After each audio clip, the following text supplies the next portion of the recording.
আছেন, বসুন না। আমার সামনে তো আরো সুন্দর দেখতে, বাবা একবারে যেন ওই সাদা বাতাসার মতো রং। যা বলেছ, কি সুন্দর দেখতে। সাদা বাতাসা, এই বলছি একটু একটু ছুঁয়ে দেয়।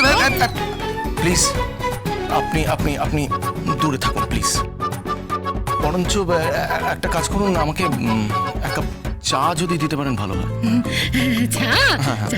হ্যাঁ, চা চা চা দিব। এক্সকিউজ মি, বলছিলাম যে ওই চা যখন বানাচ্ছেন ওই লাল চা হবে আর উইদাউট সুগার। সু সু বাংলা কি জানি বলে, চিনি, চিনি ছাড়া চা। আচ্ছা আচ্ছা, তাই হবে তাই হবে। ও কাকিমা, যাও না, কি তাড়াতাড়ি চাটা বানিয়ে আনো না। চা চা।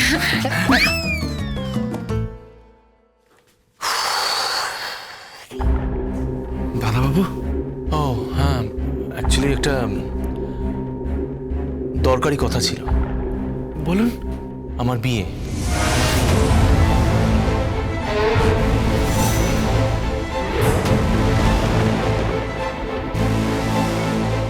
বিয়ে? হ্যাঁ, তাই ওই সমস্ত অ্যারেঞ্জমেন্টসই হয়ে গেছে, ওই দুই একটা অ্যারেঞ্জমেন্ট বাকি ছিল, তাই জন্য তোমার কাছে এলাম। আগে অরেঞ্জমেন্ট মানে? অরেঞ্জমেন্টাম নয়, ইটস অ্যারেঞ্জমেন্টস। সেটা কি আছে ভাই, একটু বলুন তো। সেটা হলো ওই আর কি, ওই কি বলে বাংলায়, ওই ব্যবস্থাপনা করা, মানে টোটালটা ব্যবস্থা করা। ও ব্যবস্থা, ব্যবস্থা ব্যবস্থা ব্যবস্থা তো বাবু সেটাই বলুন না, বাংলায় বললেই তো হয়। বাঙালির সন্তান তো শুধু শুধু বিদেশি ভাষা বলে কি হবে বলুন? হ্যাঁ, আসলে আমরা না অত ইংরেজি জানি না। সে তো বুঝতেই পারছি। যাই হোক, একদম শুদ্ধ খাঁটি বাংলা ভাষায় বলি, আমার বিয়ে, তার অ্যারেঞ্জমেন্টস চলছে, তার ব্যবস্থাপনা চলছে। এ তো খুব ভালো খবর। ভালো খবর তো বুঝলাম, কিন্তু আপনারা পাত্রীর নামটা জানতে চাইবেন না? কে পাত্রী? কে? ও আরে, আপনার সঙ্গে ওই সিনেমায় যে নায়িকাটা ছিল, তাই তো ভাই?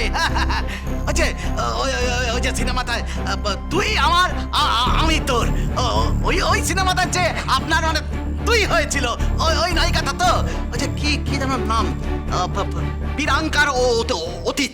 প্রিয়াঙ্কা অতীত না, প্রিয়াঙ্কা রতি। ওইটা হলো ভাই,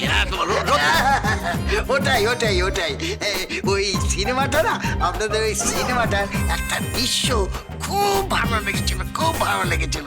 আমরা যেই খলনায়ক নায়িকাকে তুলে নিয়ে যাচ্ছে, আর আপনি তাকে বাঁচাতে এই ঢিসুম করে মেরে ওকে বাঁচাচ্ছেন। কি সুন্দর দৃশ্যটা ছিল। তা ওই নায়িকার সাথে তো না। তাহলে কার সাথে? বলি, এত বড় নায়কের সাথে কার বিয়ে হচ্ছে? আমি জানি। আপনার বিয়ে মেম সাহেবের সাথে, তাই না?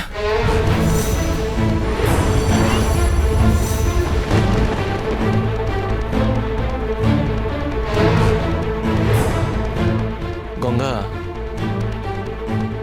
তোমাকে সবাই বোকা ভাবে, তা আমি তো দেখছি তুমি সবচেয়ে বুদ্ধিমান, ইন্টেলিজেন্ট। দাদা বাবু, ওইটুকু বোধ তো আমার আছে। মেম সাহেব, মেম সাহেব, ও মেম সাহেব, কি হয়েছে? কে এত চিৎকার? দেখুন কে এসেছে। আপনার বিয়ের কথা বলতে এসেছেন উনি। সব ব্যবস্থা উনি করে নিয়েছেন, আর যে দু একটা ব্যবস্থা করা বাকি আছে সেগুলো করার জন্যই উনি এখানে এসেছেন। মানে? মানে আবার কি জানি? এই যে তোমরা এই 30 দিনের একটা অদ্ভুত চুক্তি তৈরি করেছো, এই 30 দিনের চুক্তি শেষ হলেই তো তুমি আমার বাড়িতে চলে আসবে, আমার কাছে চলে আসবে।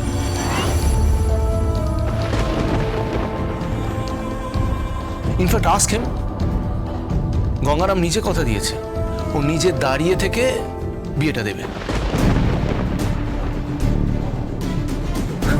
ইনফ্যাক্ট ও আমাদের পিড়িটাও ধরে দেবে।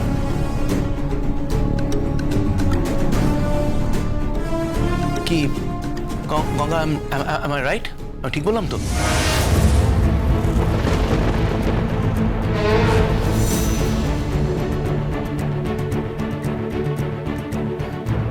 হ্যাঁ হ্যাঁ 100 বার ধরে দেবো। এটা এরা কি হলো? কি চুপ করে গেলে কেন? কোথায় হারিয়ে গেলে? আর বাবা, আমি তোমার জন্য আউটডোর শুট ক্যান্সেল করে এখানে এসেছি। ঘুরবো, বেড়াবো, আনন্দ করব, লং ড্রাইভে যাব, গ্রামটা একটু এক্সপ্লোর করব।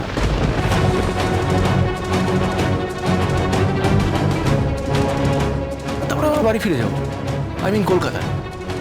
ব্যাস। তবে আজ আমি এখানেতে এসেছি মূলত তোমার সাথে না, গঙ্গার সাথে দেখা করতে।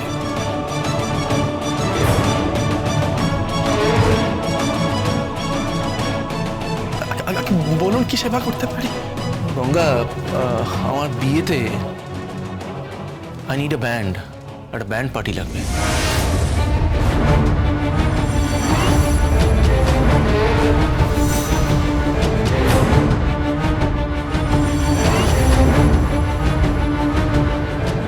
আপনি কি বলছেন?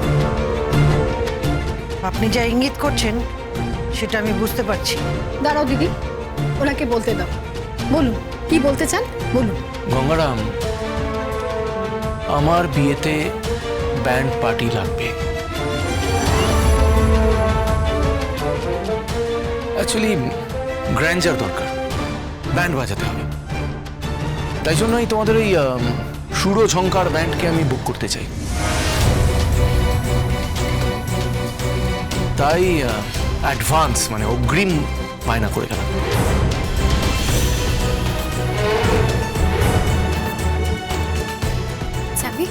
স্যামি, তুমি এসব কি বলছো? হ্যাঁ, তুমি এত অবাক হচ্ছ কেন রালে? তুমি আবার ওকে ভালোবাসো নাকি?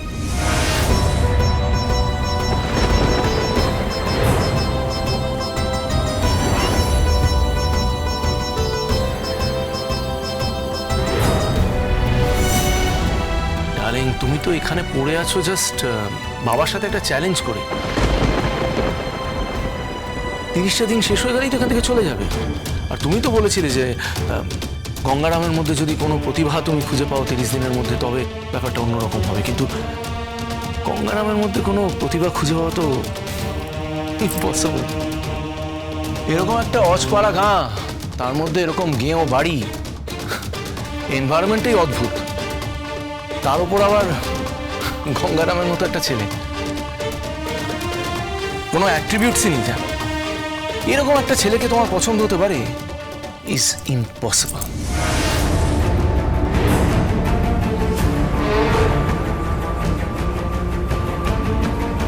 যেহেতু তোমাদের মধ্যে একটা বিয়ে হয়েছিল, মানে যেটা বেসিক্যালি অ্যাকচুয়ালি একটা বোকা বানানোর বিয়ে ছিল, গঙ্গা বহুরূপী সেজে তোমাকে বেসিক্যালি বোকা বানিয়েছিল। হি চিটেড ইউ।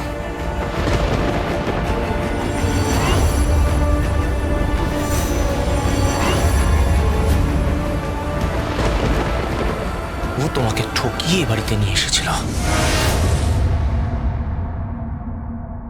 50,000 টাকার বায়না করে গেলাম। এত টাকা আশা করি তোমাকে কেউ আগে কোনোদিনও দেয়নি। এত টাকা কেন দিচ্ছি জানো? 50% হলো তোমার বাজনা বাজানোর জন্য, আর 50% হলো আমার ভালোবাসাকে আমার কাছে ফিরিয়ে দেওয়ার জন্য। গঙ্গারাম, গঙ্গারাম, গঙ্গারাম।